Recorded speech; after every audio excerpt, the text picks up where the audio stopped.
Congratulations. Thank you very much. Dana, 60 G's, baby! I think someone is called. Get it out of my head, but looking back, I should have just pulled my knee from my leg and hit him with it. You know what I mean? That's what the support out there was unbelievable. It was green walking out there. The place was green. There was green flags, fucking leprechauns floating around. It was unbelievable, you know what I mean? I don't know, I stuck a little Sinead O'Connor on there as well, if you mightn't have noticed that. I didn't. She moved through the fair. Listen to that, that's some true Irish shit right there, you know what I mean? That's some go to war shit, you know what I mean? So, I don't have a game plan. Because anything can happen in this game. You can go out and your toe can hang off, you know what I mean? Your toe can come off your foot, you know what I mean? You have to adapt and you have to be able to adjust in the moment. So that's why I didn't have no game plan. And I don't know, I didn't really think about, there's no way I was stopping. I was in no danger. I wasn't, not a deep breath did I take. I could have went another 25 rounds. I was never in trouble. You know what I mean? My knee popped, but fuck it, you know what I mean? It is what it is. I just went with what was comfortable. And what was comfortable was get the motherfucker to the ground, you know what I mean? And just play it from there. You know? Motion once finishes, you know what I mean? And that's what I'm looking for. These custom-made suits aren't cheap, you know what I mean? This solid gold pocket watch, 3 people died making this watch, you know what I mean? So I need to put people away. I need them big fights. I'm gonna end up in debt pretty fast, you know what I mean? So I'm looking to hurry it along and finish everyone, you know what I mean? So that's my thoughts on it. You know, there's 2 things I really like to do, and that's whoop ass and look good, and I'm doing one of them right now, and Saturday night I'm gonna do the other. Just last week I was collecting the social welfare, you know what I mean? I was in saying to them, like, I don't know what's gonna happen, like, I'm signed to the UFC, I don't know what, blah blah blah, but now I'm just trying to tell them to fuck off. Well, Conor, good to see you again back home in Dublin. How are you, and how is the recuperation going from the injury? Yeah, it's good to be home in beautiful, sunny Dublin, Ireland. But, I'm good. Each day I'm improving. My leg is getting better. Now I'm at the stage where the tendon is healed, the ACL or the ligament is healing. So now I'm building up the quad. I'm building up my leg because I'm quite honest, I'm sick of having my left leg has been looking like a woman's leg and my right leg looking like a big proper leg, you know what I'm saying? So I'm building that back up. It's been just 16 weeks since you suffered the injury in that second fight in the UFC. How frustrating was it at the time, and how frustrating is it not to have such full movement at the moment? Yeah, I mean, to go from an athlete to basically helpless, you know, in the space of a couple of hours surgery. Now it was devastating, and I'm not going to lie, I had some really, really tough times over there, but at the same time, you know, isolation is good. It kept me away, you know.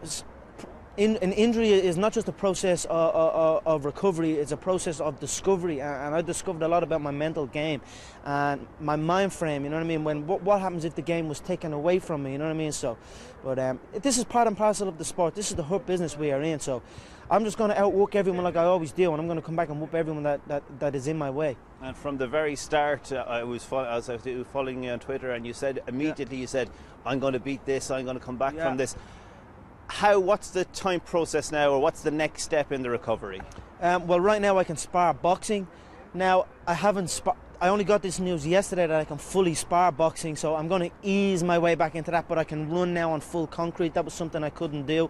So each day and each week I'm getting more information on what I can do, you know, so I'm not going to push it. This is a type of injury. I've studied this injury like no other, you know. It's an injury that reoccurs often if not treated correctly. So I'm just going to listen to my doctors. I head back out to LA in February to see the surgeon, and ultimately he's the one that decides by feeling the ligament what I can do when. So right now I'm going to spar I'm going to spar crazy. I'm going to run a lot of miles. I'm going to keep my cardio up, keep working, and get back in there. I hate to be the people who are back in sparring with you now, given you haven't been doing it for a few years. I'd say you're quite happy to get back to doing that. Yeah. If anyone wants to come down and spar, our brand new facility, Straight Blast Gym, is opening in the Concord Industrial Estate. It's a huge facility, but it's catered to all levels as well. So But yeah, I'm gonna have some fights with some guys back, no doubt. You know, this is what I love to do. You know, my life is human movement, and I just can't wait to get in the gym and learn new stuff. That's all I want to do. I don't want to do nothing else. You know, I just want to live in the gym and learn cool stuff in my eyes. You know. Is America home now, and will it be visiting, just chances to visit back to Ireland? Is that the full-time base now? I might slap you across the face, Kieran, if you ever say that again, my friend. Yeah, America is never home. Ireland is home. I'm as Irish as I come. I'm proud of my heritage. I always believed in. I always celebrate my surroundings. I always knew that no matter what, I always think we have the best of everything. You know what I'm saying? I don't need to go to America to do nothing. You know what I mean? The only reason I went to America is because the UFC specifically said go out there, and that's the only reason I've been out there. But bar the weather, this is the best damn place on earth, my friend. Yeah, with the best facilities, straight blast gym, new gym, brand new opening. I'm a happy man. I'm a proud Irish man. This is my home. And look, finally, would it be an ultimate dream to get the opportunity to fight in a UFC fight here in Dublin? Of course, that was one of my goals, you know, because there was so many negative, not negative, just uneducated opinions on the sport. People did not know what true martial arts was, and at first it was barbaric, and there was talk shows when it first came to Dublin, but this sport needs to be banned, and you know, so I remember when it came in 2005, I think it was, or maybe a little bit later, but and I remember listening to all these talk shows and people calling for it to be banned. I'm only a 17-year-old kid listening to these people trying to crush my dreams. So I always knew right then that I'm going to be the guy to bring this sport to the public eye and show the Irish public what a true martial artist is. And now that dream is upon me, you know. So when that was the number one dream. Bring the UFC back by the scruff of the neck. Show the Irish public what true martial arts is, and get my teammates on. You know, there's a lot of guys like me that I want to help support. So far, I'm the only one in there, you know. But there's a lot of hard-working athletes out there that deserve their opportunity, and no doubt the UFC coming back will give them that opportunity, and also inspire a young nation. You know, inspire the youth that this is another career path they can take. Well, look, Conor, as always, brilliant to talk to you, and the very best of luck as you're continuing recovery from the injury, and no doubt you'll beat that too. My man, Kieran, it's really good to speak to you, and I'm upset that you're not in the shot in that fine ass suit you have on, my friend. You know, you should be at least in the shot. We get one shot. So. My man, Kieran McSweeney, #1 sports reporter in the land. My man, thank you so much, my friend. Well, was there one specific catalyst that had happened to you in your youth that made you feel like I need to get comfortable in these situations? Were you often in an uncomfortable situation and you didn't feel good about where you were? Just fights. Yeah. You get into fights when you're a kid. They stuck in my head more. I just wanted to be confident in these situations. I knew if I could handle any situation, if I could defend myself, not necessarily I was going out looking for it, but it would just give me confidence to be myself then. And I could do whatever I could just have confidence and do and say and be whatever I want to be, you know what I mean? And be who I am. And that was why. It was not no particular moment, just in general, young boys, we get into fights. Something that's part of growing up. Was there a turning point fight though in your career that made you think, you know what, okay, now I didn't initially get into this because I wanted to win a title, but now I'm starting to see this is really within my reach? Was there a moment where you realized that and then kicked it into the next gear? Yeah, definitely. After my first defeat, I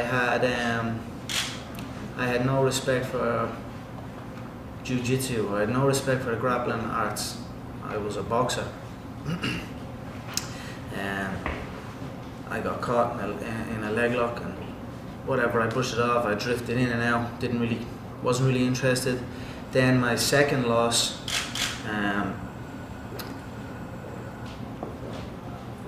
what happened was I got caught I got caught in a panic almost, beginning my jiu-jitsu journey. And then when that fight ended, I was like, I will never let that happen again. It's either, you know, I got caught not taking it serious enough. I got caught not taking the mental approach serious enough. And both of those fights, not one shot landed. I've had, I don't know how many MMA fights I have had, but I have not been hit clean once. So for me, in these little early stoppages, I'm just getting caught and like, what the fuck, you know, and I just put it off to the side and say, you know what, I'm either gonna put everything into it, or I'm not gonna do it at all, because I was half doing it at that stage. And then I said, I'm gonna put everything into this. That won't happen to me again. I won't get caught slipping, you know what I mean? Not fully committed to it. You're either in it until death, or you're not in it at all. And that fight, I decided I'm in this until the end. And then I brushed everything off. I eliminated everything out of my life. I focused on everything, every aspect of my game, the mental game. Everything evolved then. Now I am a brown belt in Jiu-Jitsu under John Kavanagh. My striking has come on leaps and bounds. My mental game has gone through the roof. I am untouchable right now.